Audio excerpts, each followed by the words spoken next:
Devil గారు ఏంటండి మీరు మరీను మూడ్ ఆఫ్ అబ్బా.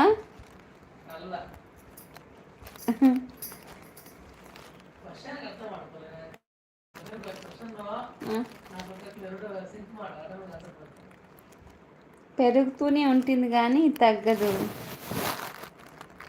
నాకు ఎందుకు క్లూ ప్లీజ్ అంటే ఇంగ్లీష్ లెటర్స్ అని ఉంటాయి చెప్పండి బావా. కాదా? రాంగ్ ఆన్సరా? అవును,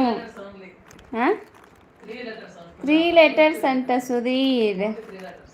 ఓన్లీ 3 లెటర్స్ అంట డెవిల్ గారు. ఫస్ట్ లెటర్ ఏంటా? ఎస్ బ్రో, నాకు బ్రేకప్ అయింది బ్రో. ఓకేనా బ్రో? సుధీర్, దాని గురించి వదిలేసేయి. ఇప్పుడు నీ మైండ్ ఫ్రీ కావాలా, హ్యాపీగా ఉండాలంటే నా క్వశ్చన్కి ఆన్సర్ చెయ్యి. ఓకే.